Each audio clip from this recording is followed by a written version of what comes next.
But I wanted to get you guys started with something. I had gone through the style creator and was working actually with my Sage comics, which if you haven't gotten into all that before, I'll talk a little bit about that later.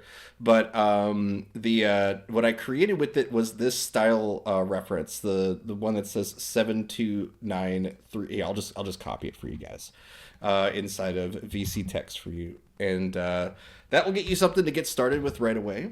Um, the idea here, and for anyone that is new, welcome. My name is Victor Gnarly. I'm a former visual effects artist on various different Adult Swim shows, and I am just so excited to be making stuff with you guys here on Midjourney. I'm joined here with Rhapsody, and I'm also joined here with Kinky as well. Ready? And we're basically just going to be making some pretty simple story stuff at the beginning here, but I'm gonna pretty quickly dive into some pretty technical mid-journey video stuff because one of the things that happened on our server was the Gnarly Studio server, by the way, is linked inside of VC text. You'll find it here. You'll see a link for this join to server here. That's where we collectively put a bunch of our projects together as well as make cool things together.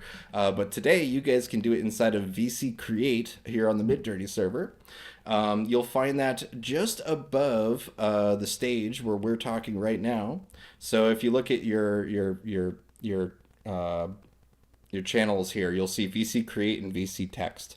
VC Text is where we're chatting with each other and you can say hey and all that. And then VC Create is where we are prompting today. And this style code specifically, this sref that's here, was made using the Midjourney style creator.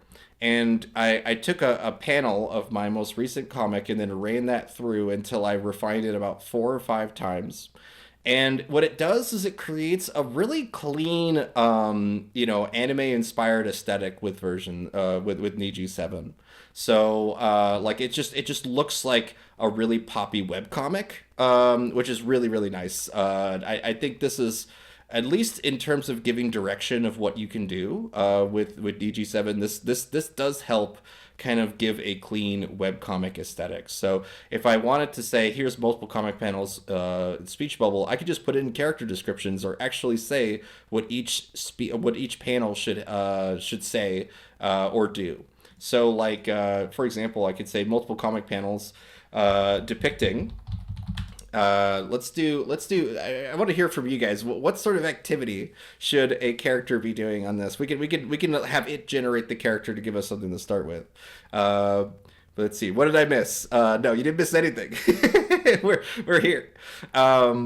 Let's see here. But yes, if you guys got any suggestions inside of VC text, feel free to submit, and we can immediately get a couple ideas going here. But I'll start one off to stay in the spirit of progress of the 6-7 motion. I don't know if I could describe 6-7 through comics. It would be kind of funny, like he's juggling or whatever. So it's like multiple comics depicting a person juggling. Let's just do that first. And then I say speech bubbles that read. First time here. Thank you so much for coming, Epitaph. We mostly do Welcome, character. welcome. Yeah, welcome, welcome, welcome. We mostly do character stuff here, but if you have any sort of questions about Midjourney, feel free to ask inside of VC Text, and we'll address them. We also do like Midjourney video runs and all sorts of technical things that we'll be sure to dive right into. But let's see here. I'm going to say that this is a person juggling. Let's say that they speech bubbles that read. Let's actually say that in the first panel, the speech bubble reads just 6, and okay, and in the second panel, the speech bubble reads 7 because somebody said that in the comments. All right, let's do that. I'm gonna put a period in between these two sentences here. In the second panel, the speech bubble reads 7. I have no idea how this is gonna work. This is such a dumb idea, but let's go for it. I have the aspect ratio set to 4:5, which is pretty common for like graphic novels, but also like Instagram or any sort of like or Reddit or anything like that. It's just you get the most screen real estate on without cutoff or cropping with this aspect ratio. So I do recommend it for making webcomics. You tend to get some pretty fun results out of it. But I'm curious to see what you guys do by mixing and matching your own style references. So if you have a style reference that you've been using or you've made using the style creator, you can mix it with this one to get a webcomics version of that art style. So let's go ahead and kind of scroll through here a bit and see some of our previous streams. We have like this like hyper pink, beautiful pastel sref that we used at one point. I can easily just now copy that, copy the code itself, and just redo this prompt here in order to encourage that style reference to be included in here. So we definitely got what we asked for. We got a guy juggling and it says 6'7", so that works. We can upscale the second one just to take a look at it. But you literally just remove the juggling pieces and you basically have your 6'7" joke there. That is one hacky way to to solve that, to make that scene. But now if we go ahead and hit reroll here and then add that second code to this prompt, it basically gives us a 50-50 between the two. You're also going to notice that there's this additional number that's been put at the end here. That is a value for how strong that sref is. You can lower or raise that based on like say 0.05 or 0.5, and that will lower the sref's effect. So it'll be a little less pink, a little less pastel on this specific code. Yeah, there's a lot of different ways that we can kind of handle this here, but let's see what this next one gets us, and then we're gonna start diving into at least some of the projects that you guys have submitted on the Gnarly Studios server, because we got a bunch of them. We have an entire section called whips here. So if I scroll on to whips here in the Gnarly Studios server, you're going to see there's a bunch of projects that are ongoing that you're more than welcome to hop into and give your like 2 cents on, or start like conceptualizing with the other members. And like for example, like the Scrap World world building forum here, if you want to jump into a sci-fi story that that the other artists are all working on, you could just get in that whip and start working on it. It's a really fun space to collaborate. So I hope you do come and check that out. But let's go ahead and let's see here. I'm going to jump ourselves back to VC Create.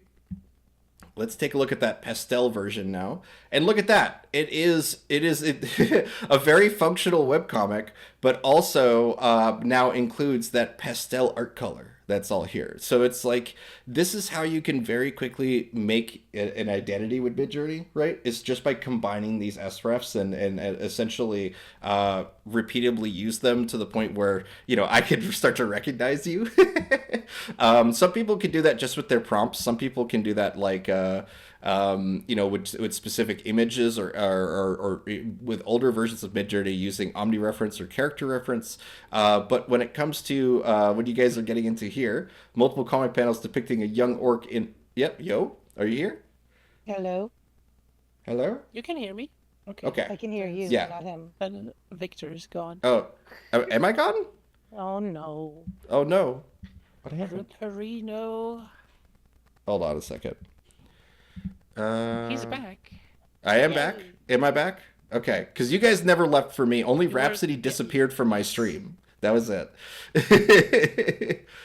Let's see. We back. Okay, wait. What? That is so weird. I saw no disruption whatsoever. You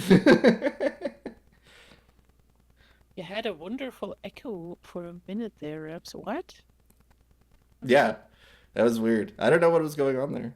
But Interesting.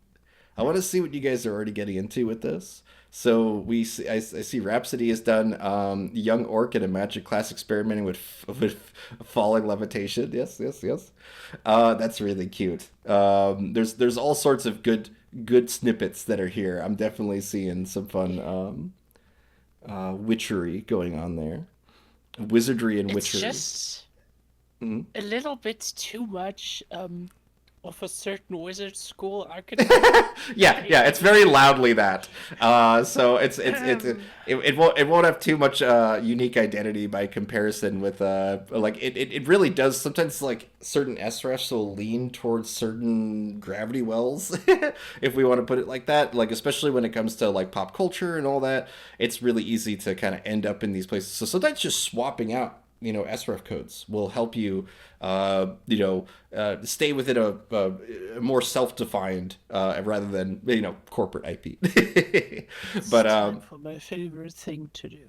what is it? Random SREF code. Oh yes, yes. Can you actually show that really quick, like in terms of uh, like are you just gonna submit one and then we'll see? Because I know that you could just write random right into there. I never use random, Yeah, so I I just switch numbers randomly. oh you just write a But you random can number in just, there. yeah, why not? I mean, I've done this one already, but you guys said it already, so let's just go with this one. I believe it's 9 digits, right? I believe that's all it takes. But yeah, you could. 10 digits. Is it 10 digits? No, it's nine. Yes, it's 10. It's nine. Count them. I am counting them. Mine's processing. You Well, have 10 10. also works. We found a whole new layer of SREF codes. But yes, let's let's see here. What I really like about Niji 7 is the ability to put in some pretty complex prompts and have it actually understand that, like panel to panel to panel. I've done comics with Midjourney that are literally conversations over the phone where it's just back and forth with two characters, and it does a pretty good job. But when it comes to so yeah, it's a technical issue with Discord. Yeah, we were definitely running into some problems there for a minute. So if you're still having issues, just restart Discord. That will probably fix it because I believe we're all back now. Put you deeper into trouble. Multi-panel comic about a cute little mouse getting ready for to be shot into space on a firework. Oh no! He's probably not having that great of a time. Um, that's really cute though. Let's see. Okay, we have a this one is using yeah, I remember this now. When I used the awful SRF code 6767676776 the or whatever. It gives us this kind of like I don't know, like over like too much Photoshop HDR effect. Like it's not my favorite. It's not my favorite, but it is certainly a thing. So yeah, you could definitely just get a random string of numbers and just see what you get. But I try to use the style creator as much as possible in order to take advantage of like some of the more unique spaces that I feel like we can get to by approaching it from like at least from a visual like knowledge, like at least a visual reference point for ourselves. So like whether you're using an image like I did here on this version of the same comic here, this one is instead of using the SRF code, I used a an image from the Sage comics, which I featured here last week as well. But I'm gonna go ahead and include that as well. So, this is cute. Multiple comic panels depicting the adventures of a rat and a squirrel near a bird feeder. Look how adorable that is. Yes. Yes, this is now you can give them dialogue. You know what I mean? Right now it's very much leaning towards manga, like, with the vertical script, kanji and stuff like that. But as soon as you start writing English words in there, it's gonna lean more towards a Western webcomic, at least for Yeah. the speech bubbles. I One of my just learned favorite things to something do new. is to make a comic that's totally random and then add the dialogue afterwards mentally. Yes. Yeah, Like I'll figure out what they're doing and then add the stuff. I do recommend actually trying this, because Kinky is onto something with this one. If you actually say speech bubble with no words, right? I've done this before in order to just to get an idea of what the bubble style is, but also to make sure that the speech bubbles don't like completely dominate the image and kind of overlap things. you'll have a lot of fun just kind of ad-libbing what the characters are saying or doing within a speech bubble. I mean, there's a good chunk of my storytelling that happens because I get inspired by a result that I get from a generated image, and I go, oh, okay, this has potential, and then I am kind of concocting a scene around that image. We're gonna get into that with Midjourney Video towards the second half of this stream.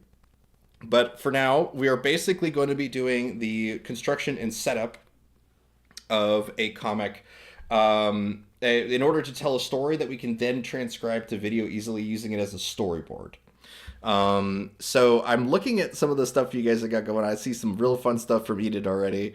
I love anything that is going to kind of fill the frame and give us like, wow, like this, like this reminds me of, oh man, there's so many little sci-fi games that I've played that I feel like this reminds me of, but this already gives us a really great starting point to say like, all right, this is a takeoff moment with this character, and we can go to a new planet, we can go to a new space, but try to use this image in order to guide the color palette, the line weight of whatever result we get, so we can use it as an sref to do that. So let's say we want to continue this with keeping in mind that she has a profile attached to it, she has an sref attached to it. What we can do for this is that we can copy image address of this result here. We can re-roll this prompt that she had, and I'm just going to add that image link to the sref parameter, and you do that just by pasting the link either right next to an existing code, or just the only, like, you don't have to have a code in there, you can just have a link. But because she has all this information in there, we're going to immediately try. I see Space Babe. Space Babe is in here. So let's do multiple comic panels depicting, and we'll just kind of try to continue the story really quick. Depicting a, let's do a spaceship. I see no one and see no camera. Yeah, I'm so sorry that you're having issues, Thought Bear. Yeah, and I know you can't even hear me just apologizing to you right now. But yeah, man, this is gonna be, yeah, restart Discord for sure. Okay, let's do multiple comic panels depicting a spaceship. Let's do a 1950s style spaceship. And I'm gonna say that they are flying around some asteroids. We're just gonna give a little bit of like an action sequence here. Flying around asteroids. The ship emits a pink exhaust as it flies through space. All right. Let's go ahead and see what this one does, and see if we need to get rid of any of these parameters that kind of might be fighting against this intent. Because right now we have a lot of character-driven stuff. If we still see a lot of the same, right, then we can kind of randomize things in a way that may help. This is already looking pretty cool, I think. All right. Yes. Something new. Oh yeah. What do you learn? There's like sref codes work from single digits upwards. So you could just put in like 9 and it's gonna work. Yes. I like sref 7. And we discovered that because someone made a stupid 6-7 joke. All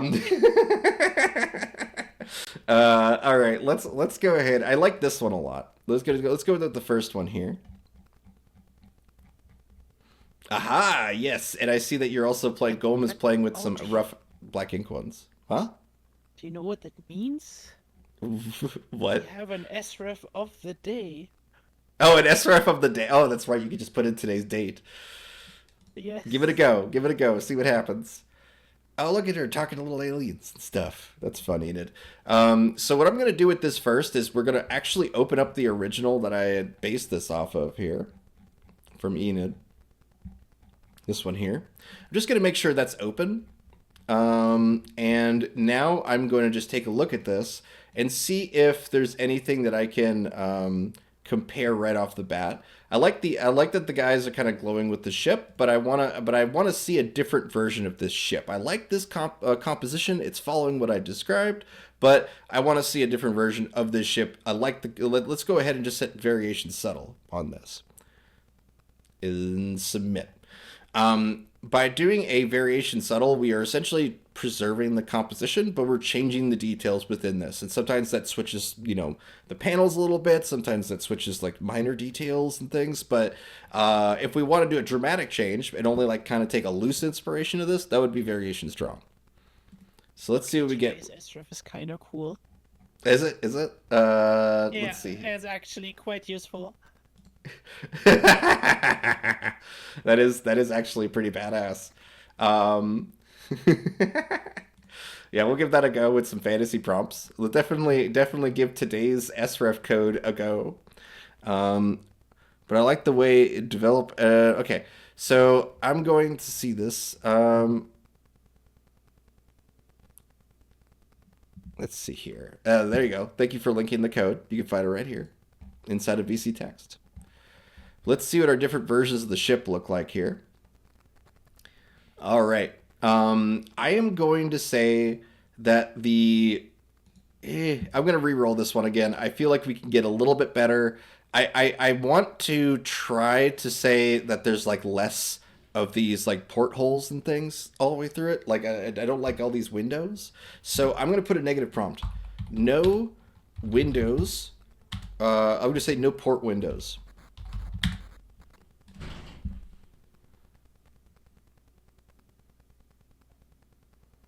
Negative prompt is more what is it? It's more useful on Niji 7 version 7 than it is on previous versions of Midjourney. But let's see what we get off of this result here. Okay, so is this what the no? Yes, it is. Didn't really have too much effect that I wanted here, but I think the first one will be good enough. Oh, no, it's real crunchy. Let's go ahead and turn off remix mode and try that one more time. So if I do /settings, inside of the Discord bot, it actually changes it from a variation to a remix if we turn on remix mode. But if you turn off remix mode, you're actually going to get a slightly different result from variations. So sometimes, like when I get kind of stuck on something, I will do a variation, just a straight variation, which is a blue button. It'll highlight as blue. But if I am, what is it? I usually have remix mode turned on because I want to be able to edit prompts dynamically. So let's turn it right back on, /settings, and then remix mode, because that's going to let me edit every time I hit reroll there. Let's take a look at this here. Okay, all right. I think I got a bit of a better result off of that. I'm gonna go with the second one here. I think. No, I'm gonna go with the third. We'll just go with that. And now we have like we're starting to continue this spaceship takeoff story here. But what I'm gonna do now is, what is this from Snoopy? Multi-comic panel of woman trying to tell a stuck to go on fire. Is it A only stick? for me? What? What's up? Did Rhapsody lose us? I imagine she did. If Can you she's hear me, saying. Raps? Okay, yeah, you're all robots for me. My internet is breaking down, I think. All right. I will let you go. I'll say, we'll let you go.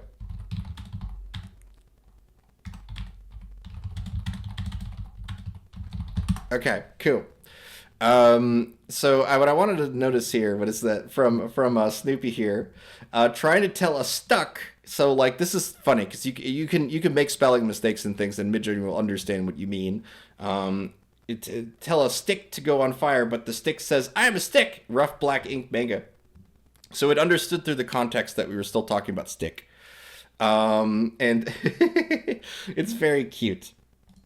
What are you using to kind of drive that? Is that, it is Niji 7. Is there no code attached to this? Like, are you just getting this straight from rough black ink manga? Huh. I do have an SREF that I was messing with, that will encourage a very, very rough aesthetic. I'm gonna link it to you guys, but it's very harsh on allowing speech bubbles. But let's see what this does here, combined with what Snoopy was doing here. I'll re-roll this, and then just include that sref into here. I do want to mess with the sref of the day. This will take forever. This is so good. This is so good, Fungi Mancer. Oh my god. This is combining two separate srefs. And then, okay, I have to save this one. This is so damn good. So let's go ahead also and upscale this one so that I have that. But now, let's see, where did mine finish up here? Let's see. Ha, it's coming.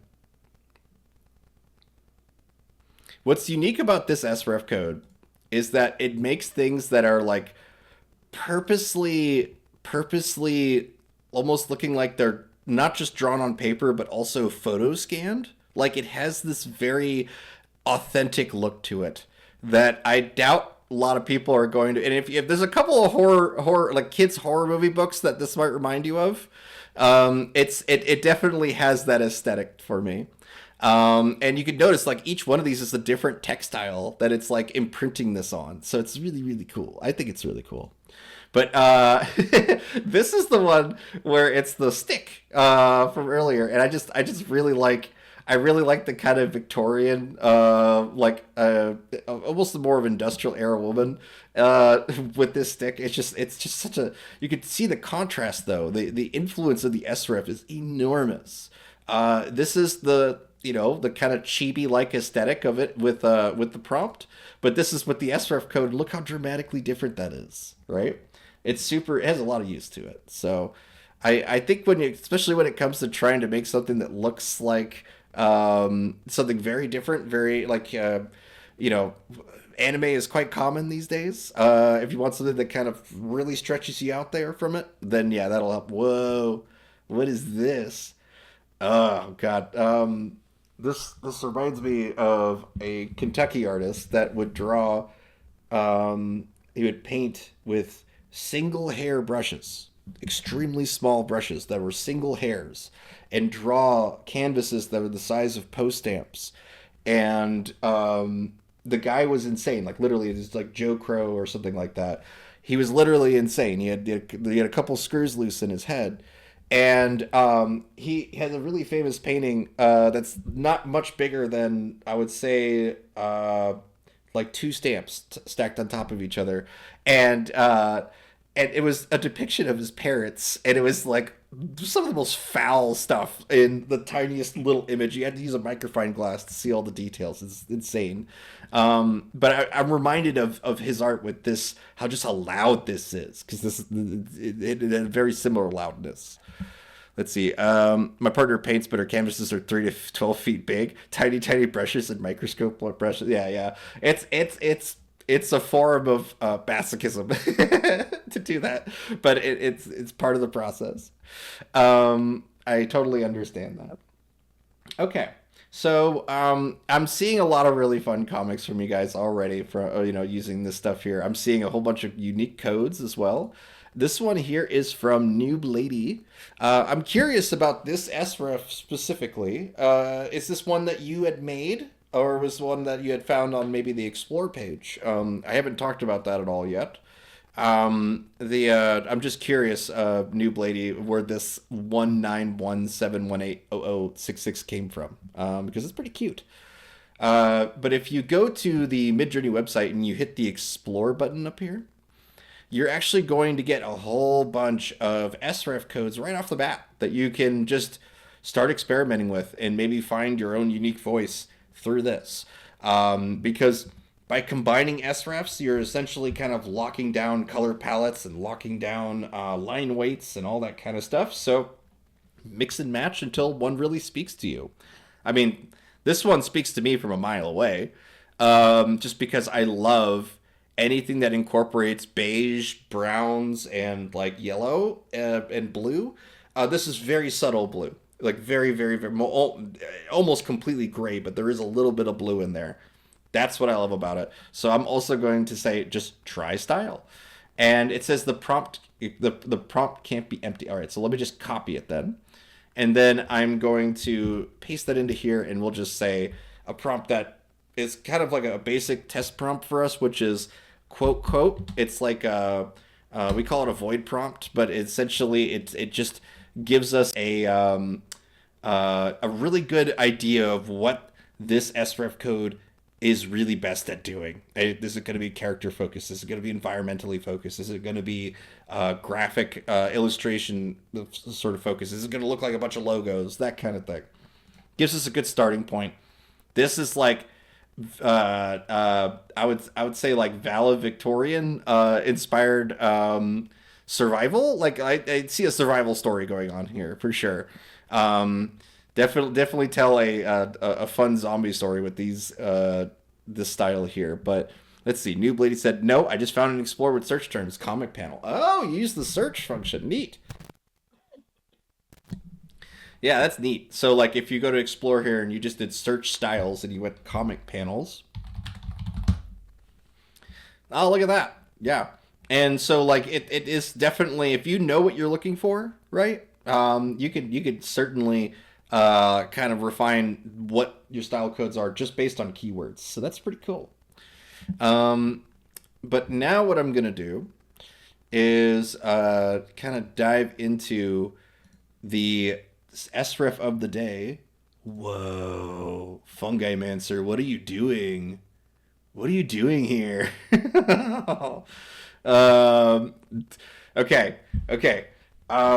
This is nuts. It's going to be a lot for me to go through here because the kind of the quality that's being done here is ridiculous. Our today's sref is crazy good. Yeah, I'm going to definitely be messing with that here in just a minute, but I gotta look at this. The musical tones like being played as this magic purple that you could see. Okay, all right. Let's go ahead and save that because I feel like we want to mess with that more a little later. But you could see just how much detail went into the actual prompt, which is what V7 is going to be better at doing than earlier versions of Midjourney, like V6. The longer your prompt is, the more accurate it tends to be. Instead of like how it is with V6, where sometimes it gets more convoluted the longer the prompt is. So let's just kind of break down what Fungi Mancer did here, and then start applying that to future comics. Multiple comic panels. First, top panel is of a close-up of an elven sorceress playing a giant crystal harp. Rings on her fingers, colorful strings moving in motion blur as she plays. Second bottom panel is a vast angle shot. A vast angle shot, interesting, of the inside of a vast room. We're getting double use of this vastness here, of an underground donjon. A stone bridge leads to a round stone platform above a vast chasm. A lot of vastness here, very very big space. On the stone round table, there is a large block of ice with a silhouette of a character trapped inside the block of ice. On the right, an elven female with long red hair is playing on a tall harp made of ice. 3D neon trails of sound coming from the harp and floating towards the large ice block. Man, I want to kind of like break down your kind of like your mental process of assembling this, because this is quite detailed. Bravo. But let's go ahead, and I see that he combined it with the sref of the day, literally today's date, as an sref code. So I am curious. I am curious what happens when we start to take out these one by one, just to see. But I am going to copy this one because we're going to use it later. Let's submit this. Get rid of that one. Get rid of the next one. And then keep in mind the order does kind of matter, but it's not. We don't actually know how it matters until we start experimenting with it. So that's partly why I'm doing this. I just want to see the effect of each one of these and how much it plays into the result. And while that's rendering, I also want to mess with the sref for the day myself. So let's do that. /imagine. Donjons and Drogons. Words that is too close in English and my language tricks me. Dungeon. Oh yeah, dungeon. Yeah, dungeon. Yeah. Yeah, no, that's really cute though. Let's go ahead and add that as an sref code here. And I'm gonna say that this is let's do a storyboard sheet instead. And I'm gonna set that to an aspect ratio of 4:3, just to kind of get us a little more of a boxy shape. And I'm going to say storyboard sheet depicting an action sequence. And between an elf and an orc. Let's do an elf with a long sword and an orc with an axe. And we'll just go with that at first. And I'm curious if it creates the multiple panels just off a storyboard sheet or not. And we'll just kind of go from there. Every time you incorporate an sref code, there is an element or a potential for something to just kind of be really tough for that sref to do. So it is helpful to kind of take one as like your base and then adapt from there. But let's see what the other ones did when we started removing codes here. So the one where it was no code at all got us this. And it does do the multiple panels, but as expected, the styles are wildly different with each result, and sometimes it just doesn't understand the intent, especially with the magic coming off the harp and all that. But if we look down, just including one sref code immediately gets us to this, more and even more like flatter colors, anime aesthetic, which is good when you're trying to make something that's easily understandable for the audience. So this sref code feels like the clean code, the one that's going to clean everything up. And then this sref code attached to it as well, with these two here. Now, this second code is adding an element of grit, an element of just like, how can I say it? Like, it feels very sepia, like it's adding a layer of like a tin filter. The stream is not working for you despite debugging, so I'll see you all next week. Hopefully Discord is fixed by then. Sorry about that, Lex. That's Celeste.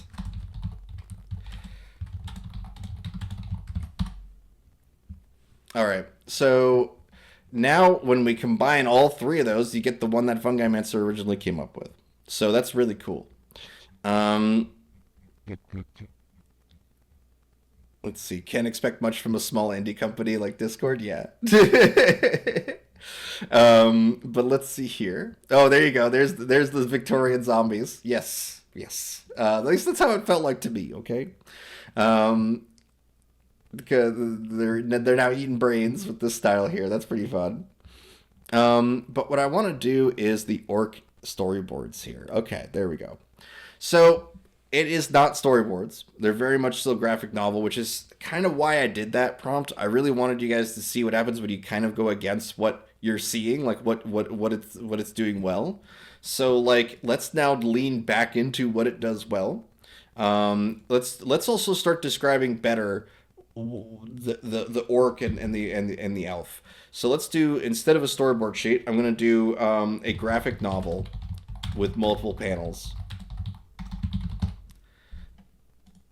And I'm gonna say that this is a let's go with an elf with a scar across his eye. This left eye, holding a long sword, or swiping. Let's just say swinging his long sword, and then an orc with an axe. I'm gonna say that this is a with a let's just say it's an orc with a man bun. With a man bun and a large axe.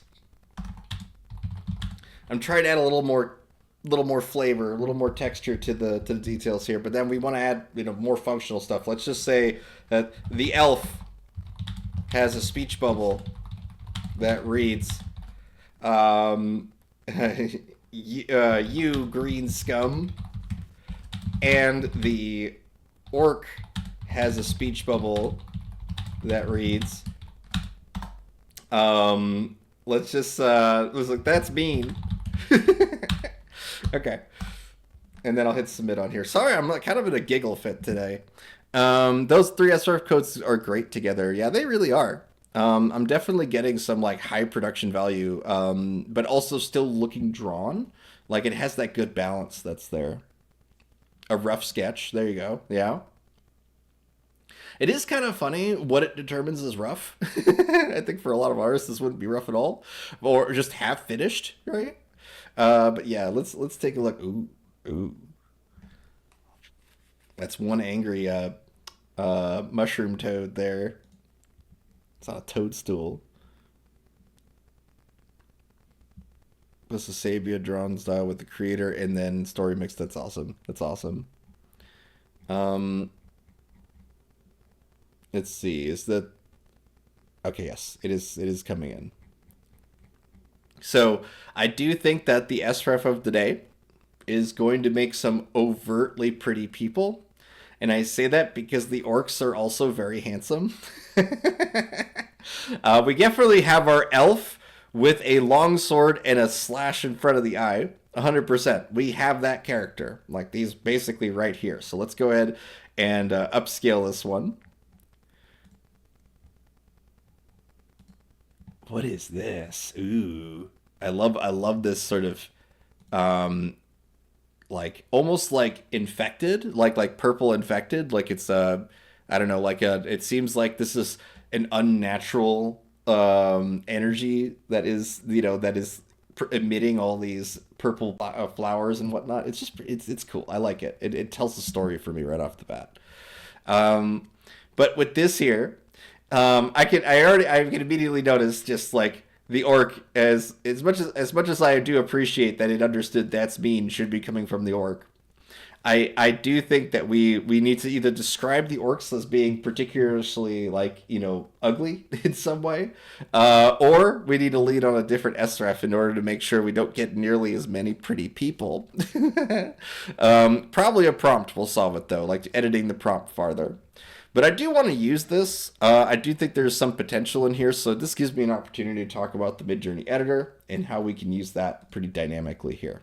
So first thing I'm going to do is I'm actually going to upscale it. I'm going to do it upscale subtle so it doesn't change any of these details too much. I'm just going to upscale it because the final thing that I'm going to edit, I want the highest resolution possible. So let's see what this gets us, and then we'll hop in the editor. And then after that, I'll be showing you guys a clip from Lolo soon, where he animated something using the extend button. It didn't really work out the way you wanted to, and we troubleshooted a new way to approach the extend button manually. That is going to be a little more technical. Like we're going to be using a program called After Effects to do that.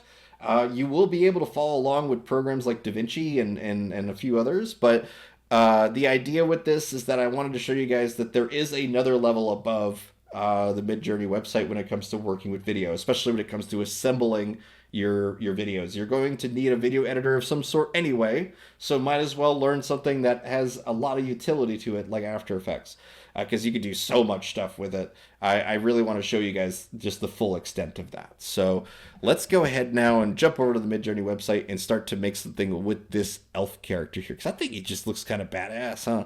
I love the light shining behind his ears, by the way. Like it's just such a nice little detail to be like, yeah, those are legit. There's a legit work of art here. So let's go ahead and copy. Also, I am noticing that the ears color of the orcs is slowly turning human, and he has elf ears, or partially elf ears. This is all side effects of using specific SREF codes. So let's go ahead and jump ourselves into the Midjourney website. I'm going to go to the Edit tab, and then I'm going to hit Edit from URL because I copied the URL from the image. At least I thought I did. Come on. Boop. Boop. Copy image. Address. And then I go into Edit from URL, paste the URL, and then hit OK. And the reason why I'm showing you guys this is because there's more utility to the Midjourney editor than what may seem like on its surface. Like we can go ahead and, you know, start changing the scale, like changing the aspect ratio, and trying to tell the rest of the story using this exact panel here. So like if I come into here and say, all right, I scaled this up, and I'm going to say speech bubble.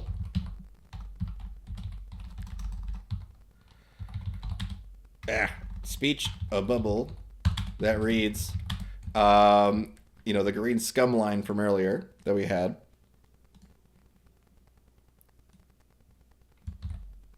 Okay. And then I'm going to include the sref code as well, just so it stays like in line, and then also an EG7. We cannot use an aspect ratio because it's changing the aspect ratio dynamically. As we submit this, it'll yell at us if we try to. I'm going to say speech bubble that reads you green scum from the white hair elf. Now, it probably would read a little better for the sake of prompting to say that this is like which character you want to identify and then the speech bubble, but this should work. Now I need to give something for something behind the speech bubble as well. So let's say that that there is a behind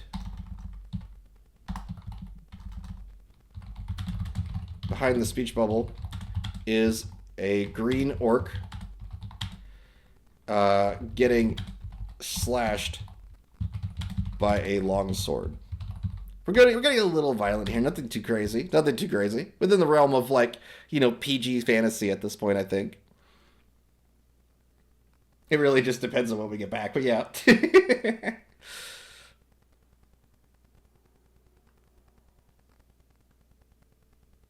All right, we got our little slash here right off the bat. That's pretty good. I'm going to say that this one here, let's just go with this one. You can see there's no speech bubble. That's fine. We're going to go ahead and actually include one here by just giving us a nice big empty space here. Like we're just going to start filling in this area here. And I'm going to try to say that the speech bubble is coming from him here. And then because of the kind of beautification element, I'm very encouraged to remove the sref code actually, because we got the art, we got the character art in here, but now I want to make sure that we actually get a speech bubble. So I'm going to get rid of the sref code to encourage a little bit more towards the generic Midjourney EG7 model, in order to hopefully get us a good speech bubble here. So let's just get rid of what we already see, which is the orc getting slashed by a long sword. Let's just leave it at the speech bubble from the white-haired elf. There we go. So again, just to kind of recap, I took out the sref code the moment I didn't need it anymore, in order to encourage us to lean more towards the generic EG7 model, and hopefully to get us a speech bubble from this character. It is kind of an awkward space to fill it, so I'm going... I like the kind of crouched over guy who got hurt. But let's go ahead and give a little more room for this speech bubble. I'm going to scale up a little more here. I'm even going to cut into the ear a bit here. And cut into the sword a bit. There we go. I'm hoping that this is enough. Let's just say multiple speech bubbles. Because the word multiple, because understand that it's looking at the complete image and then trying to decide what you want to do with that, right? If it sees that there's a speech bubble already in the image as you do this, there's a good chance that it just goes, oh, okay, no, I've accomplished my goal of a speech bubble because there's already a speech bubble in it. So if you say multiple speech bubbles, right? If it was just a standard like base prompt, right? You would just get multiple speech bubbles to say the same thing. But in this case, we want at least one speech bubble that says that in our empty area that we have. So I'm hoping this fixes it, and we can kind of lean away. Yeah, you green, you green. That works. Okay, we got a speech bubble. That's important. So like we have you green, and then that's mean. But I was thinking, I wanted to say what I intended it to say, which is you green scum, right? So let's go ahead and now remove what's wrong, but keep what's right. Okay? So something like this. This should work pretty well. Because we have so much encouraging the speech bubble already. We have the tail of the speech bubble. We have the first word that it needs to say. And, yeah, I think this is going to work well. At least it should. And we can even cut the sword a little bit because now we just need to make sure we have enough room for the full speech bubble. So now I'm gonna hit submit on this, and we'll hope for the best when it comes to this stage here. Now that we have a couple more people here, hi, welcome everybody. Good to see you all. Kinky, did you want to do some announcements? Sure thing. Hi. I'm here to talk about prompt battles. Prompt battles is a game that we play every weekend, and I want you to come join us. It would be amazing. We do we do get together every weekend on Saturday and Sunday. Saturday we get together from 3 p.m. Oh, sorry, 3:30 p.m. Eastern to 10 p.m. Eastern. I'm sorry, 9 p.m. Eastern, and then on Sundays we get together from 11 a.m. Eastern to 7 p.m. Eastern. I'll throw the links in the chat for you. Excuse me, I had to cough. But yeah, we do every 15-20 minutes we do a round where somebody offers a prompt, and we all do that prompt separately. We come back with our own iterations of it. We put them into something called a poll unit, and the poll unit makes everything completely anonymous. Whether you posted it or voted for it, nobody knows who did what until the end. And when the winner emerges at the very end, they get to choose the next theme, and then we do that one. Plus, you get to win a free fast hour. You can win free fast hours for all sorts of things, and there's bingo, just based on the things that we do as a bunch of weirdos. You get to meet new friends. You get to learn how to prompt outside your wheelhouse, and win all kinds of credit for Midjourney. Sorry, my tongue was not ready to talk. But I do hope you join us this weekend, and I'd love to meet you. Oh, thank you, Kinky. Back to you, Vic. I appreciate it. Thank you. Yeah, I highly recommend prompt battles for y'all, especially if you are new to Midjourney. It's just a fun way to see how wildly different people accomplish the same goal. But let's see here. So what I've been doing was I was basically extending out the canvas just a little bit to hopefully try to fill in the word scum, but it's really fighting me on this one, and that's normal. Like, it's sometimes AI doesn't cooperate quite as much as we want. So what we can do is essentially what I would do normally, guys, is I would just hop in Photoshop and fix this normally. But if for the sake of doing this all in Midjourney here, I do like the kind of effect, this sort of star effect that's here. But I'm gonna go ahead and do this one more time as a new prompt.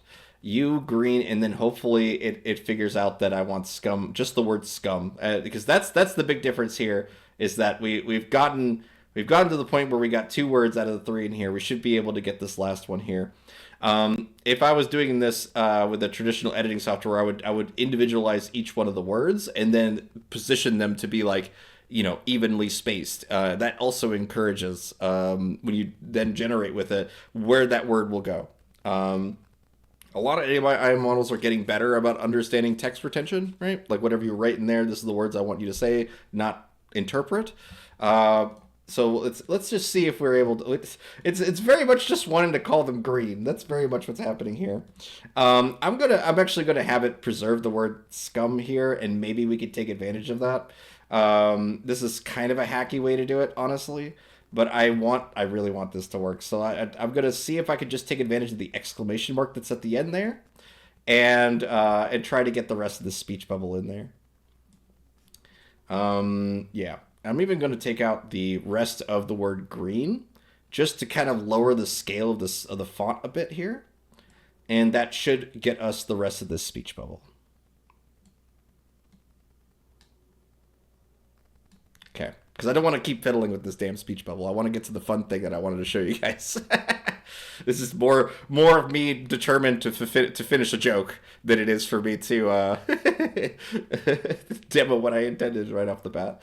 But let's just see what this does. Okay, yeah, okay. At least I got it. At least I got it off of one of the results here. This one here. At least I got it. So let's go ahead and upscale this one. But here's the thing that I really wanted to show you guys. Okay, we can use the smart select function. Smart select. And let's just isolate this sort this character right here because I feel like we can use him again later. So I'm going to select a few parts of the character and allow Midjourney Smart Select to essentially get us a nice clean mask around this character. We do have to use the exclude function to start to remove things as soon as it starts to get a little convoluted about what we want. We want to make sure we get his ear, so let's also click that. There we go. We got the ear. There's a little bit of fraying and things that I'm noticing here, so I'm going to just keep adding. There we go. We got the sword here. Yeah, that should be good enough. We really want to make sure we get his hair as well. So let's see if this helps or hurts. And it helped. All right, we're good. Okay, so we have this mostly complete selection here. We can actually go into now either erase the selection or erase the background around the selection. So I'm going to hit erase background. Okay. And you could see now we have a nice clean like a masked version of the of this character here. But here's one of the hidden features of the Midjourney editor that always kind of surprises people when they see it. When you have this image here, as long as you don't hit upscale or you don't generate anything else, right? You just have the alpha channel that you see behind the character. You can actually just download this image. And once you download it, it actually preserves the alpha channel. So that means that you can now composite this with any other software you want, or you could save this, just keep the image, and you could say like, okay, now let's put a background on this. We could basically slap this guy on any existing Midjourney image and create a completely new composition with that. We already have it here inside the editor, so I'm gonna go ahead and already say that this is like, let's grab our sref of the day inside of the codes here. There we go. Grab it from Rhapsody here. And now I'm just gonna give an environment. I'm just gonna say that this is, let's just say that this is the environment that Edith was working with earlier with the pinks and stuff like that. Let's see, where is that? It's probably up here. I'm seeing muscular orcs already, so let's see. Where is it? Okay, I'm gonna use the 3 from Fungi Mancer actually. That'll be good. Because we got a lot of really good stuff with that one. I might as well keep playing with it. All right, we have these 3 sref codes. Let's go ahead and combine that in the editor. There we go. And I'm going to say that this is a vast chasm to go along with what what Fungi Mancer put there. Let's do a vast chasm of stone. And then yeah, let's just say that. Let's keep it simple for now. And then see what we get. Because this is, remember, we started off with comic panels in order to get us a bunch of dynamic action poses and characters doing cool things. Stupid sexy Flanders orcs. Okay, yeah. I see what you're going for there. But let's go ahead and see what this gets us. Okay, so you can see the sref code is still very heavily leaning on the, the gorgeous people. So if I use a code that is just environments that we've noticed really leans heavily on environments, we won't get a result like this. But if I go ahead and get rid of these codes and say that this is a vast chasm of stone, I think we're going to get just more likely just a straight environment, but we'll see. You need 4 vast iterations and 1 prompt to be labeled as a Fungi Mancer prompt. There you go.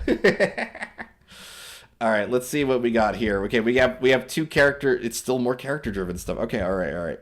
It seems like we're getting a lot of influence from this character, which means that when it comes to using what I talked about earlier with this alpha channel, this one right here, we're going to take full advantage of that. Let's go ahead and throw this in one of Rhapsody's backgrounds because Rhapsody makes like the most insane environmental backgrounds. So you can see them. They're right here. There's a couple of them. So let's go ahead and grab one of these. Let's see. Yes. Any of them been upscaled? I think so. This one. Okay. Let's grab this one here. I'm going to hit copy image address just by right clicking on it. And let's go back to our alpha edit that we have here. And I'm going to go into the layers function. I'm going to hit add. And then under here, I'm going to hit add from URL. And then paste that URL to Rhapsody's background here. Okay, you can see it just straight overlaps it. That means we need to drag the layer underneath it to the layer above. There you go. Now we have the right order of layers, but we can also go ahead and start scaling by going to move and resize. We could start scaling the background and the character to better fit this scene. Okay, so if I want to really have this character like positioned well in this frame, you can't just drag and drop and hope for the best. You actually have to understand composition, at least a little bit. And the best way to kind of figure this out is first to stretch out the canvas nice and big, real big, in order to encompass a nice alpha channel around the entire scene. And here's the thing, if you zoom out a little bit, this helps. It helps to zoom out because you get an idea of where your shape language is. So you could see that the character has a sword that pops up on like a secondary sword on his shoulder. We want to make sure that's still seen, right? At the same time, also the silhouette of the sword that he's presenting is also seen. You would think, oh, it's seen everywhere. I could just move it anywhere in here and it's going to be seen. No, it's not. It's based on the composition of the background of whether or not you can actually see that shape, okay? So, for example, let me grab this background here, and I will now move this background to put the character somewhat here or so, and now look at this. I can clearly see a nice dark contrast on the lighter elements of this character. We are defining the shape of this character by the mountain that's behind it. And that shape language is important. So if I like kind of move around here a little bit, we can maybe find one that works it all sorts of different positions that does the same thing. So like if he's telling a story about this city, right? You want to make sure that that essentially the characters are the elf, but also the city. The city actually acts like a character in this sense. We want to make sure that they have just as much respect as the character that you see here. So if he's speaking about the city, you need to feature the city in a way that like really sells the image and the story you're going for. So I'm going to say that he is defending the city as like his birthright or something like that. Okay, he's a fire elf and has been fighting his entire life or something like that. This is fire, exactly. But what I'm going to do now is, now that I have a pretty good silhouette here, we have a nice high contrast between the sword and the background of the mountain. We want to make sure that we actually fix this sword a little bit here too. We can kind of come in, we could just kind of crop in a little bit here. Let's just bring that in like this. And just get us to the point where we only create this like as little new space as possible, because otherwise we're just going to kind of take up a ton. We're going to lose a lot of resolution just to kind of fill up a canvas with a bunch of generated like hallucination. This minimizes that as much as possible. So let's go ahead and say that this is a fire kingdom. And I'm going to say a white-haired elf in front of a fire kingdom. Swordsman in front of a fire kingdom. And now I might need to not describe the character at all, because it might just put another one of those characters there in this space. But let's see. Failed. Okay. Aspect ratio should be... Okay, so it did not like my aspect ratio I did there. So let's go ahead and try to bump that up a little bit here. Submit.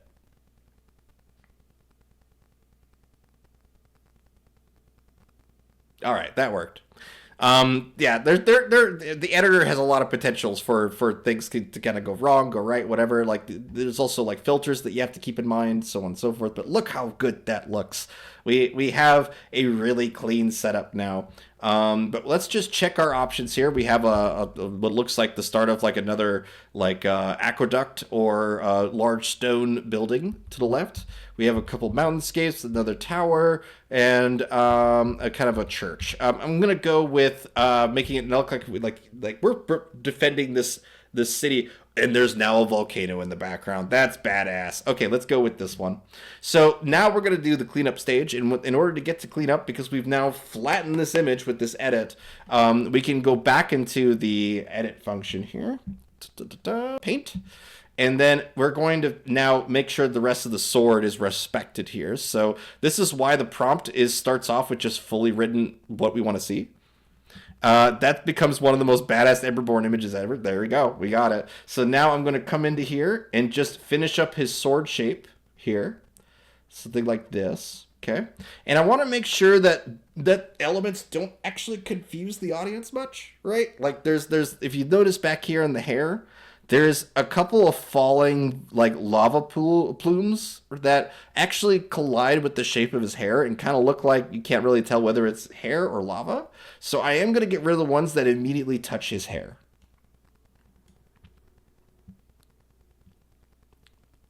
Okay, let's go with this one here. I think that's pretty good. It just can easily be confused with some of these like sparks and light and particle effects that you're seeing here. When we convert this to video, we will probably get rid of all the little particle effects because they tend to make the video results a little worse. So we can always add them later in After Effects, which is why when we get to the end of this, it's going to be a lot of fun. But I'm going to go ahead and hit submit on this tiny edit here. So we're going to try to get the sword to come back as a nice pointy tip here. And we're going to try to get rid of the falling lava that's here. But one of the reasons why it looks so cool, to kind of echo what Rhapsody's saying in the chat here, the reason why it looks so cool is because we can easily identify all the shapes. And the glowing of the ears, by the way, with the glowing of the city right behind it, perfect. Perfect.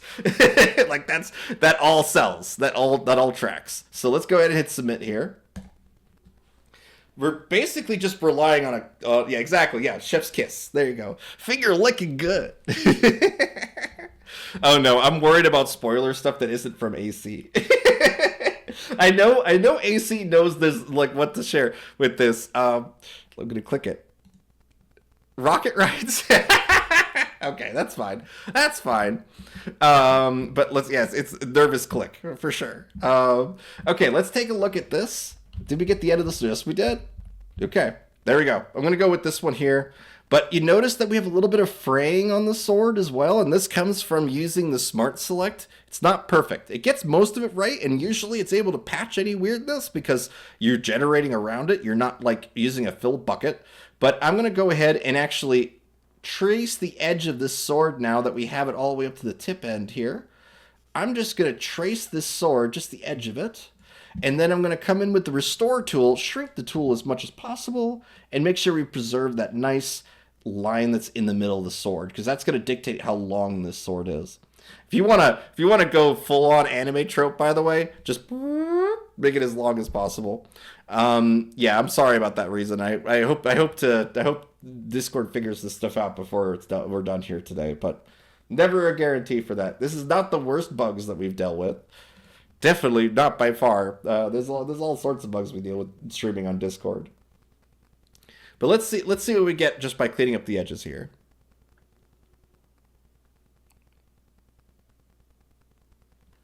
Damn you, Discord!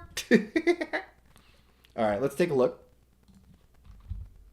Which one gives us the cleanest sword shape? And we may even want to go with more of them here. But you notice here that that in terms of reflection, we have to keep this in mind. The reflection of the sword is reflecting the light from the city behind it. Okay, so that means if that reflection just suddenly cuts off at the tip, at this end of the sword here, it looks like it's not right. Like maybe when it's shrunk down to the size that you guys are seeing, it looks okay. But it's really important for us to kind of understand the direction of light and where things are coming from and why. Okay, so you're essentially, this character is preventing some other character from approaching the city. That's what I'm seeing here. So we want to make sure that we get a nice like visual language of the sword is literally acting like a stop sign. Like, like in Europe they have the don't cross sign where it's just a red line through. That is essentially what shape he's making with the sword. You are not passing here unless it's through this sword. So let's go ahead and do one last little cleanup here. Erase. I just want to get the shape of that sword back. We have the reflection now, but I want to get the shape back to be this nice pointed thing. Okay. One more submit. That should be the last one.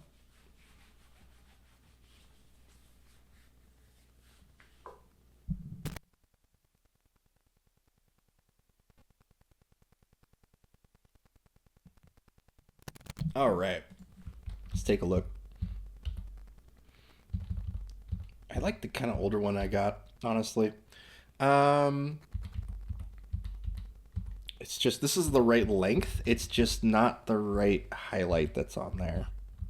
Yeah, let's go with this one. I'm going to do one more actually, just to really try to sell that this is metal, because anytime you do not have like a dull metal on a sword, just lower the highlights on it and the sword looks way weaker, a way lower level uh, sword, just by getting rid of highlights on them.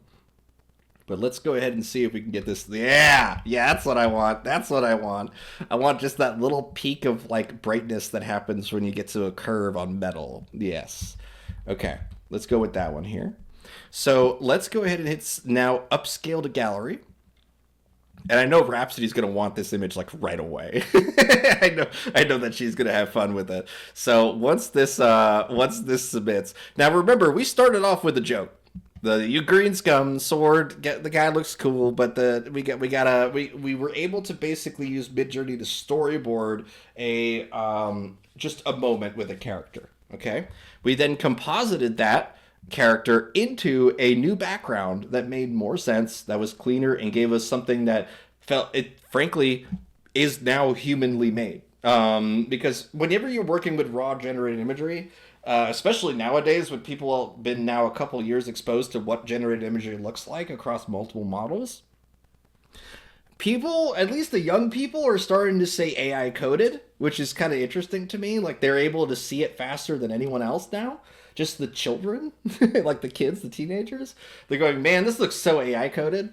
And it comes down to certain things that artists don't normally do, or otherwise are way too tedious to do, and then being applied. It all harpens back to that overproduction that I had talked about years ago, where people are expecting to have a certain aesthetic, and when something kind of goes above and beyond that, you want to kind of explain why, right?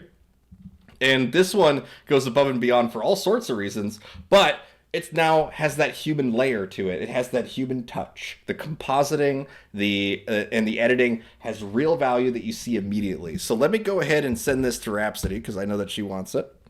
Um, and so, in terms of like all the little tweaks and things like that, we'll probably hop over the video and I'll let her kind of do her thing with that and see what she wants to do.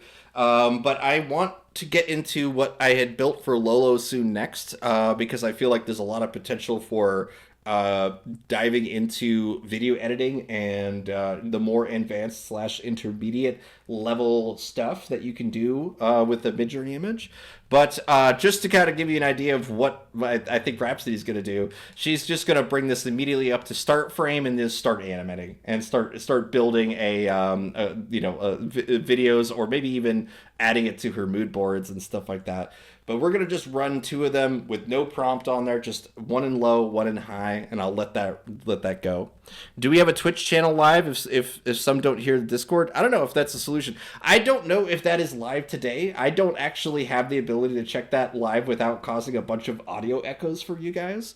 So yeah, Alistair would know as a Twitch streamer too. She would know.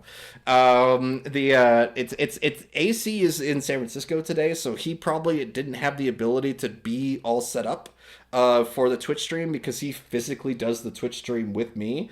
So like we're not in the same room. It's just he physically has a Twitch like OBS and a physical like live Discord for us. So like with him being gone, I think we're not on Twitch. All right. Okay.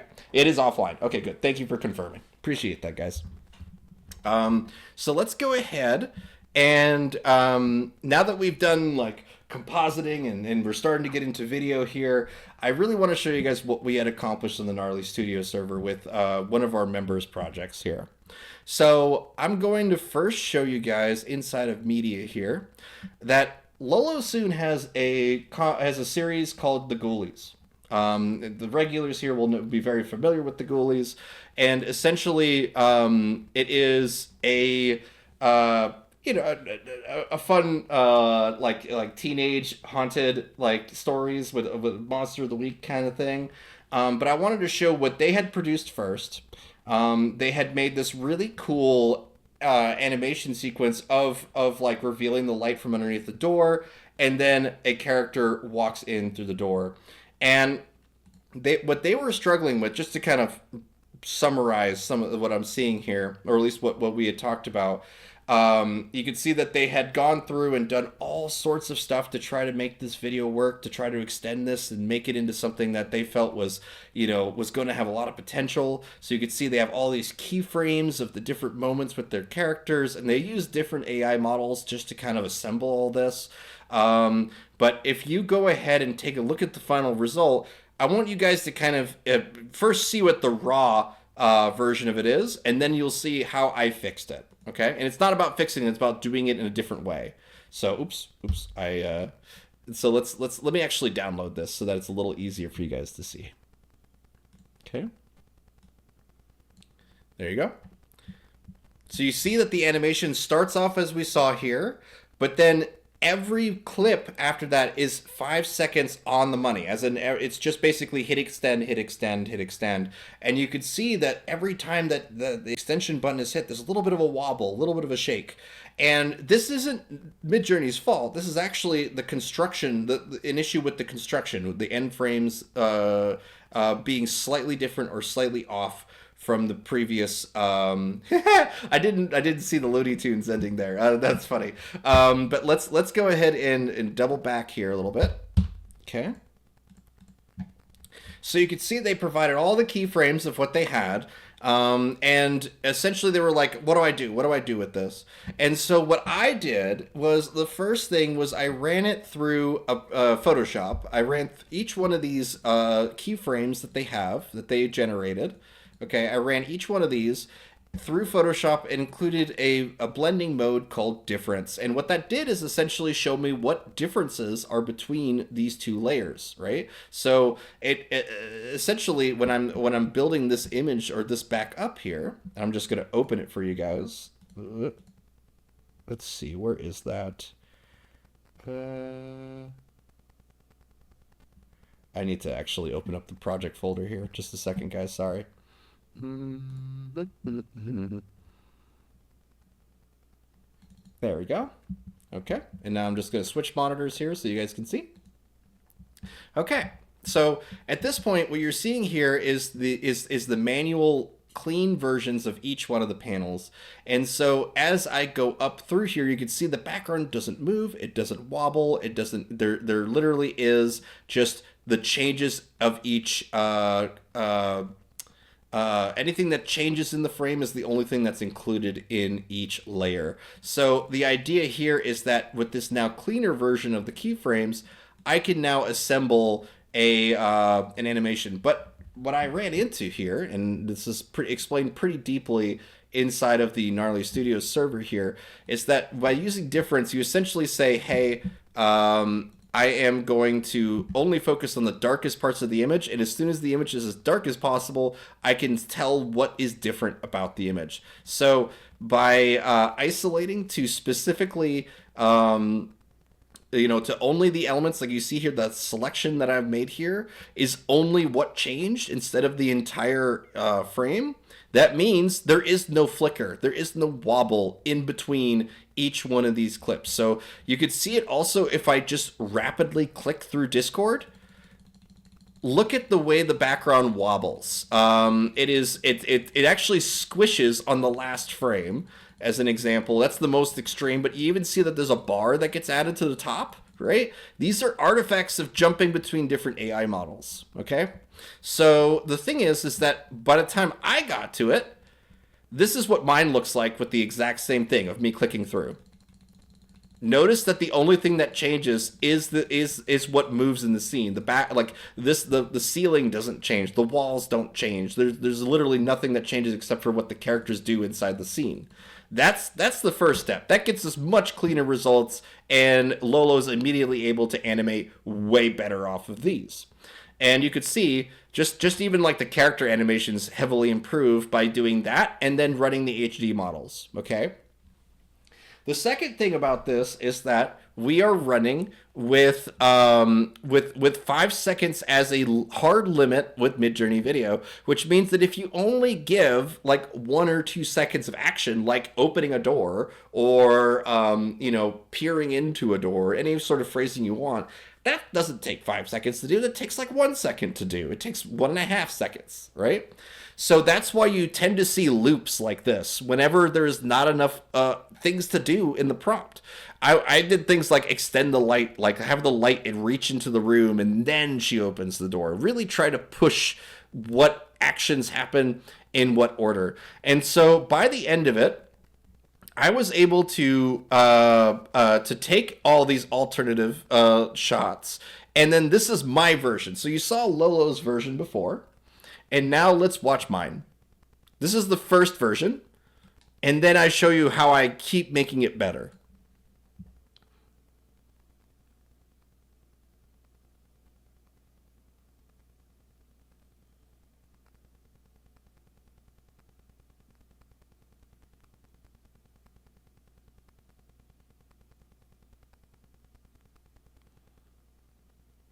All right. So what I really wanted to do here was to give pacing so that there's enough room to speak and do voiceovers for this. We could put captions and text on here to really give time for the characters to breathe and the actors to perform on top of these mouth movements.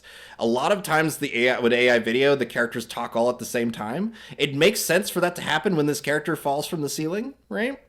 Like there's like, whoa, oh my god, whatever. But you don't want that throughout the entire clip. You want characters to be kind of like speaking at each other one at a time, or otherwise like not so chaotically. So when it came to assembling this, it really just came down to using individual frames from each video result as the end frame per clip. So basically, what I'm saying here is that if you look inside of the actual chain here, I am not ending the clips at the end of the clip. I am ending the clips at a point that I feel like is a really good place to start the next action. Okay? So if I open this up in After Effects now, so you guys can see this in real time, I'm going to just open this up here. Okay, there we go. And this is now the final version of it, or at least not final, but this is the version that I feel like I'm the most happy with here. And if I extend the actual timeline here, you could see each shot is its own dedicated bar in the timeline, where each bar represents an attempt or a version of the video that I liked. So if I for example, earlier he kind of nudged the door with his hip and it didn't really sell too well for me, so I reran it, and now he physically holds the door and closes it. And if I were to just mute this layer, you would see the old version pop right back up where he hits it with his hip again. Okay? So that's how I do the assemblies. That's how I do video editing with Midjourney Video. So we now have this here. Let's see what the final this version looks like here from my After Effects run here. Because I changed the fall, and I changed a little bit of a post effect as well. So he closes the door here. They talk. And then the character falls. We have a nice debris all around, and there's a hole in the ceiling for the character. So let me now isolate to just that last shot. And I'm going to make this a bit bigger for you guys so it's not so tiny that you guys can't see what's going on. So let me shrink or increase my window size here.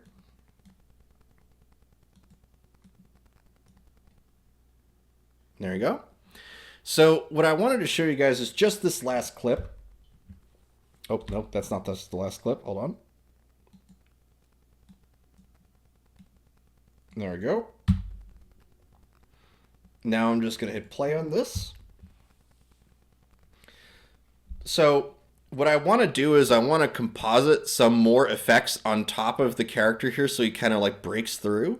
But you'll notice that the hole that's here, all the way at the top, is actually something that I drew. I put this into here.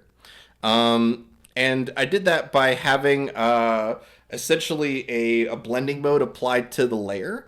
And that blending mode will make it so that whenever the character shines the light up at the hole, it is actually bolder or darker than it is than when if there was no light on it. So that is achieved with a blending mode called where is it here? Just darker color. Just darker color. So as soon as the light makes the area around what I drew or what I highlighted as darker, it will immediately make that seem more like a hole. So that's just it's a very neat little trick that you can do. But I wanted to show you guys this because this was done by creating a mask of a single layer. So, or sorry, a single frame. So if I now hop ourselves back over to our Discord here, you'll see that what I did to isolate that, it's actually in the media or help section here. What I did to isolate that was I just took one frame where the character was. I selected that and I turned it into a mask by turning it black. And then there's an alpha channel. It looks like it's all white, but it's actually an alpha channel. It's all here. And you can see that it's just done with a mask. And so by the end of this, I was able to take that mask, turn it into a 3D object, and then move it around inside of After Effects. So to show you guys what that looks like, we will do that on another composite here. I have it already ready to go here. There is a function called 3D, like a 3D layer that's here. I've turned it on for this shape here. And so essentially what this lets me do is it lets me dynamically adjust where this is in the 3D space. So if I come into here and... is it this one? Yeah, it should be this one. You can see I can rotate this shape. I can rotate the shape in multiple directions on every axis. And then I can also come in and move it in 3D space back, forward, left, right, and it has dynamic perspective that is super, super useful for making something believable. So with that 3D mask all layered together, we end up with this. And so I'm really happy with it, but maybe it's a little too dramatic. Maybe Lolo gave me a note and said, hey, I don't really like how chaos, hey, how much falls there, and I want a little less that's there. So I can do the same thing, take all the work that I had done already on that hole that's up there, preserve it, and just use it on a separate clip, on a different version, a different run of that same edit. The fall's a little more gentle. There's a lot less particle effects with this one, but I was able to preserve the hole because I kept it as a separate layer. And there you go. This allows you to work much more efficiently because it means like components of what you're working on can be saved and you're not having to like just dedicate everything to one video. But it is something that I feel like when we assemble all this, you're essentially able to say, hey, I like this is cool, but I want to change this part, instead of saying, oh no, I have to rerun an entire chain of extensions again. You don't have to do that. You could just individually manually extend your video clips. The last thing I want to show you guys here, and this is really going to be the last bit for the intermediate advanced video stuff, is I want to actually take this composition, and this is the most recent edit. I'm going to take this composition and I'm actually going to do some time remapping with it. So let's go ahead and make a new composition out of that one. So essentially, if I double click on this layer, it's going to open up our previous project. Okay, we see that we now have the new fall, the simpler fall with less debris that comes down. I'm going to go ahead and time remap this so that it's a little more punchy. So let's go ahead and get to the last frame here. And I'm going to use something called time remapping. And time remapping is essentially how you can butter over the little like wobbles and stuff in between your extensions. So if you notice here, if I hit play, wobble, there's a little teeny wobble that happens there. So let's identify where that is. It's right before he opens the door, right here. It's this, you can see it's a slight brightness change that happens. And we could go in and color correct and do all that stuff. It's a lot more work than it sounds like, but I'm going to try to butter over it a little bit by including a keyframe about 2 or 3 frames before the wobble, and then about 2 or 3 frames after the wobble, I'm also going to include another keyframe. And the idea here is now I'm going to select these two keyframes here and just zoom on in. And the reason why I'm doing this is because I'm essentially trying to mask over this little light shift that happens here. So if I now drag these keyframes, it's essentially going to ramp up and down. Whoop.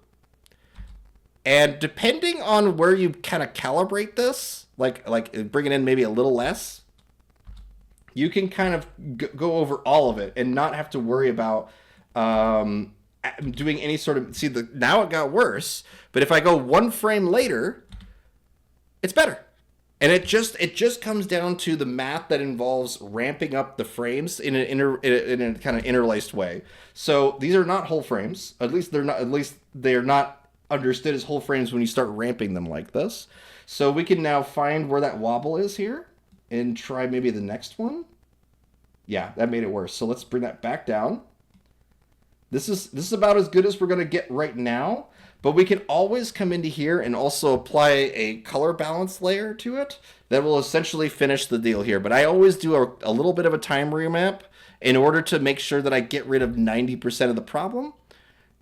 And then we can just go ahead and keep making our story instead of getting bogged down on technical issues. So now I find the next little wobble, which should be right before the fall. It's very subtle with this one, actually. Yep, it's right there. Whoop. Keyframe. Keyframe. And then I just select these. Again, the last two, you need to make sure that you select both of the frame that you're working on and the frame at the end, because when we're shifting them like this, we want to make sure we don't completely revamp the video. We just want to revamp that one moment where it flickers a little bit. So let's now bring this in. She has a little bit of a head turn here, actually, so let's try to stretch that out a little bit. Okay, so with this here, you can see we actually have a little bit of a misalignment between the two clips that we use. So what I'm going to do is I'm going to use a little bit of a funny thing here. I'm going to break this up into a clip of its own, like this. This is, and then I'm going to go ahead and apply something called frame blending. So let's do frame blend and then pixel motion on here. And what this is going to do is it's going to see the next and beginning clips, and it should merge them together. You didn't do it. Okay. I think what I need to do is actually composite this, like export it, and then use that, because pixel motion sometimes doesn't like composited layers. So I'm not going to worry about that right now. That's too much technical for you guys. But I really wanted to show you guys at least how I would start the assembly process and start building an original series using After Effects. And you know, in terms of like the falling through the hole, you can see there's a little bit of like camera shake that happens. We need to also replicate that camera shake for the hole. So that's just basically tracking and motion blur. But that's it for After Effects today. I just wanted to give you, I know that 90% of the people here don't have this program, so I'm not going to focus too long on it. But I wanted you guys to check it out, see how I assemble this, and make this the same way I would do on an Adult Swim show. After Effects was my #1 program when I was working at on Robot Chicken, and also on Moral Oral, because I was fixing a lot of stage holes during Moral Oral. Oh my god! If you don't know, stop motion before the age of CGI, the way that you would make a character walk would be that you would have to drill a hole into the bottom of the stage and have that mounting point be for where the character's foot takes a step. So if you imagine a character is now walking across a scene, right, across the frame left to right, every time that character takes a step, there would be a little drill hole in the stage that I would have to manually edit and then fix to remove it. And that was just done with masks. So it was easy if the camera didn't move, but if the camera moved, it was a multi-day task. The one that requires multiple cups of coffee. But yeah, I usually, if this is a static shot, we all kind of clamored to get those static shots. All right, let's see what Rhapsody did with our clip here. Actually, I gotta make sure I open this up here. Copy message link.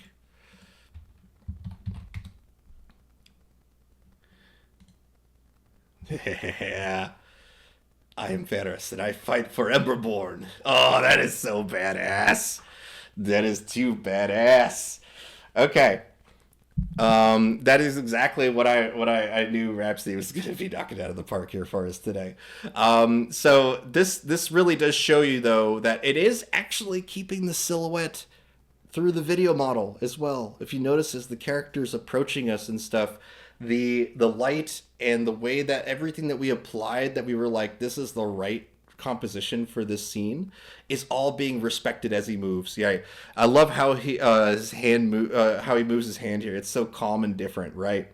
It is kind of like if this is like a moment of where the starting frame is giving you all the pieces that you want, right?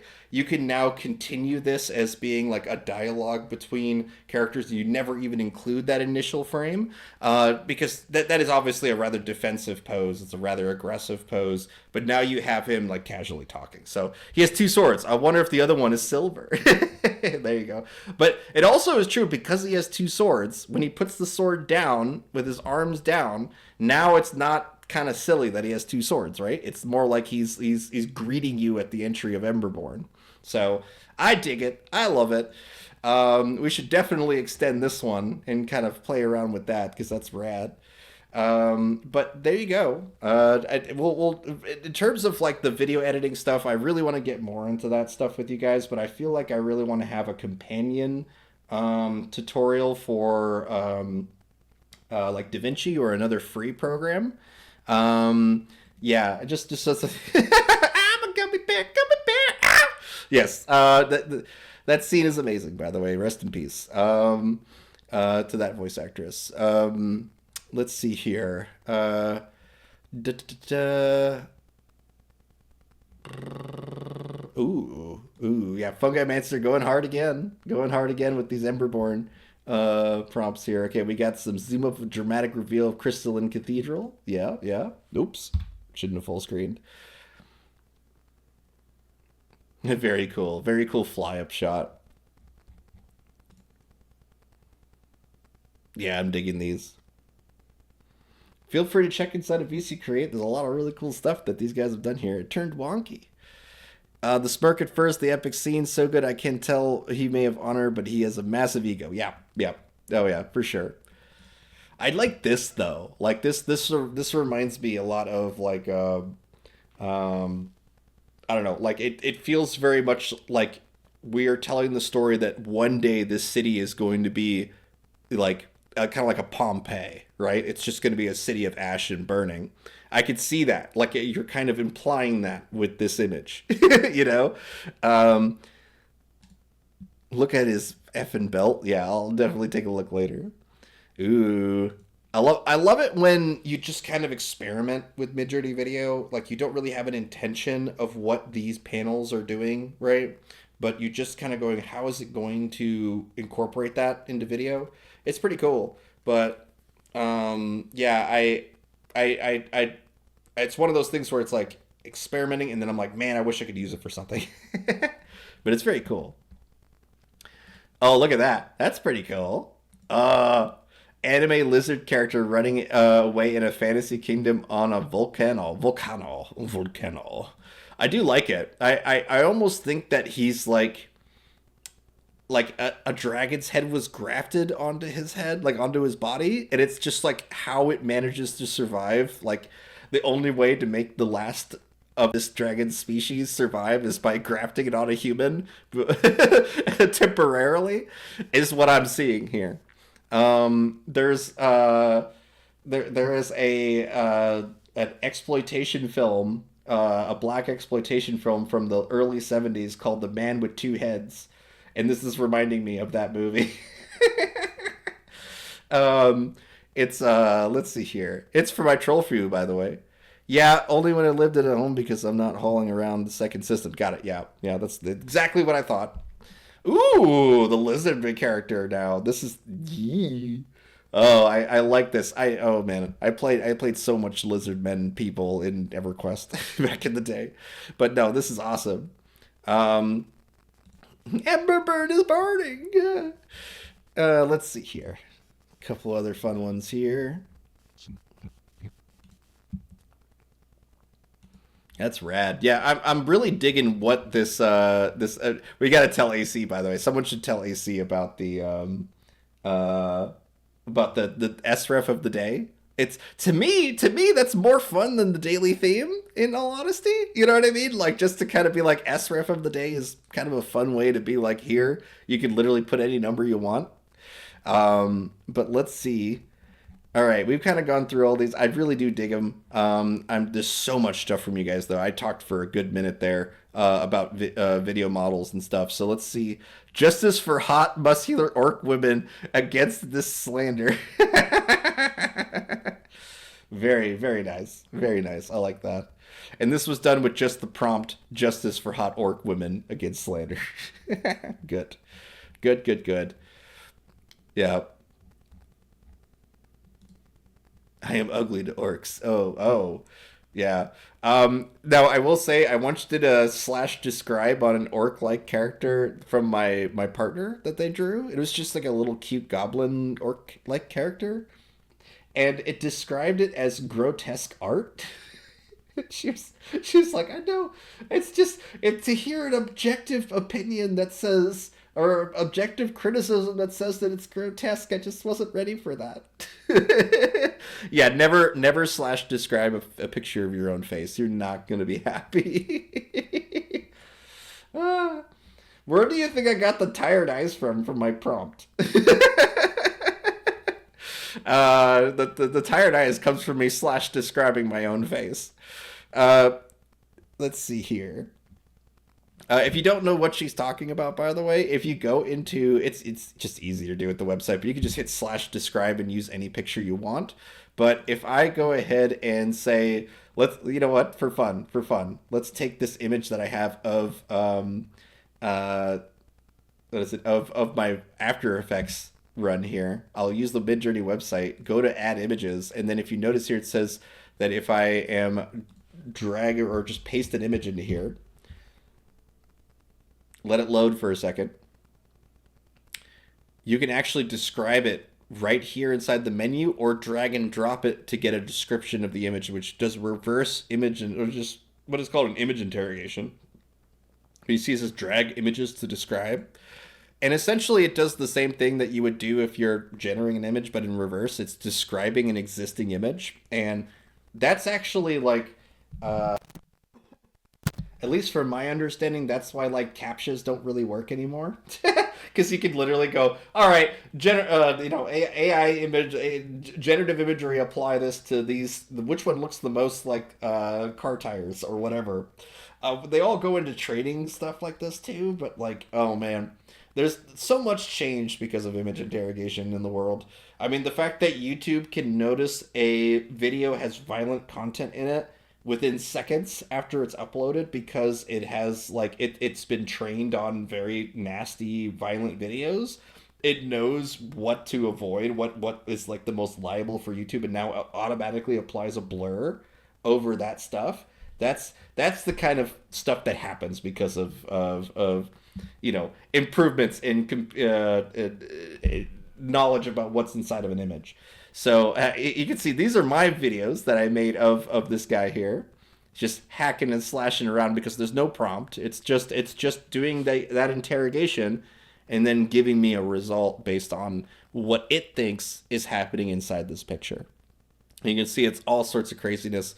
It has no constraint whatsoever. It's just kind of making it work here. I do like these slashes though. It's pretty intense. I'm going to go ahead and hit copy and then job ID, which is how you can bring a result like this to a different Discord server. So let's bring it to the Midjourney server. Let's go ahead and hit go into our AI channels. I have the Green Lodge, which is our our fantasy AI channel. I'll hit /show and then paste the job ID. And because it's a video, it takes a little longer, but we'll eventually be able to say, hey, here, now anyone inside this Discord server is able to interact with this AI image. It's pretty cool. We'll let that load for a second. But now I want to see what this describe did. And you can see that it's like paint a scene with effect character, video editing software interface, so on and so forth. It's a ton of text. And that text is largely what it thinks it sees inside of this image. And so I can hit run all prompts, and it's going to give me something with the whatever version of Midjourney you have set as default. It'll give me a result for each one of these images. It's handy when you're doing things like I have a bunch of character references that I'm using, and I just want to run all these different words on it. Yeah, you'll very easily be able to generate, at least something with the likeness, or sorry, uh, with the that leans in the direction of whatever's inside of the image you're using to describe. Okay, all right. So now I'm going to move on to just kind of closing things out here. I do want to make a little announcement for the jam sessions and also for game nights. So we have two different events that happen outside of this one. We have something called the show after the show, which you can come in and join right after this stream. You just come on over to the Gnarly Studio server that's been linked inside of VC Text, and it'll happen for about an hour after this stream, and you can come on the stage, talk to us directly, collaborate, and tell us what you want to do. Have any questions? Just ask. We really want to hear from you. It's an open mic basically. And then on Wednesdays we have jam sessions, which you can bring your actual projects to, and we will all work on them together. Sometimes I might be a little late, sometimes I come a little early. We'll see what happens when it comes to this Wednesday, but generally speaking, if you want someone with my work history and whatnot to help out on your project, that's the best time to do it, is Wednesdays at 4. Hey, you found the character. You found the character, didn't you? Damn it. Fungi Mancer. Wow. Okay, that's awesome. This is my partner's hand-drawn art that she put together, and this is what it was that Midjourney version 5 described as grotesque art. So now using it with Niji 7, this is really cute. It's really cute. What do you mean grotesque? That second one is so cute. Thank you, Fungi Mancer. I didn't think you would be able to pull it up that quick. That's awesome. We have a Gravity Falls. Yeah, right. Okay, guys. But other than that, the slight change in schedule for Thursdays. We have game nights on Thursday, but we are now doing them at 5 p.m. Eastern Standard Time instead of 4, which is when all of our other events happen. And the reason why we changed the time is because we're going to be really focused on upcoming like Midjourney models and things like that. For the next couple of weeks, we need to have some more internal time to kind of help plan for the next future streams. So we kind of put that time, we set aside that time specifically for the people who are running the show at the Gnarly Studio server to have more time to play with that. So we have I Troll For You, we have Zero, we have Legal Beagle, we have Rhapsody, and myself. We're the admins of that group.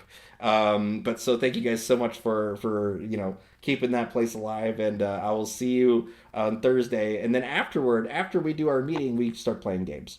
So, but that's it for me, guys. I see that there's plenty more inside of VC text that has been submitted. My work is done for today, right? Let's take a look at what that is. It looks real good. Ooh, yeah. It's interesting. It's interesting for sure. But let's go ahead and call this today. I think this has been a fun stream. We've done a lot of stuff. I really want to get more into video stuff in the future, but I want to hear from you guys in the show after the show. So, but thank you so much for Kinky for being with me on stage here today. And thank you for Rhapsody for being here as she could. We ran into so many technical issues today when it came to Discord stuff. I'm sorry if you couldn't hear us today, but or couldn't hear us earlier. We're more than happy to have this stream up on YouTube for you soon. And I'll leave it at that. But thank you guys so much for being here. And yes, thank you guys, all you guys in VC Text throwing text at me. Thank you all so much. I really appreciate it. And I'll see you all on the Gnarly Studio server. Bye-bye. Bye-bye.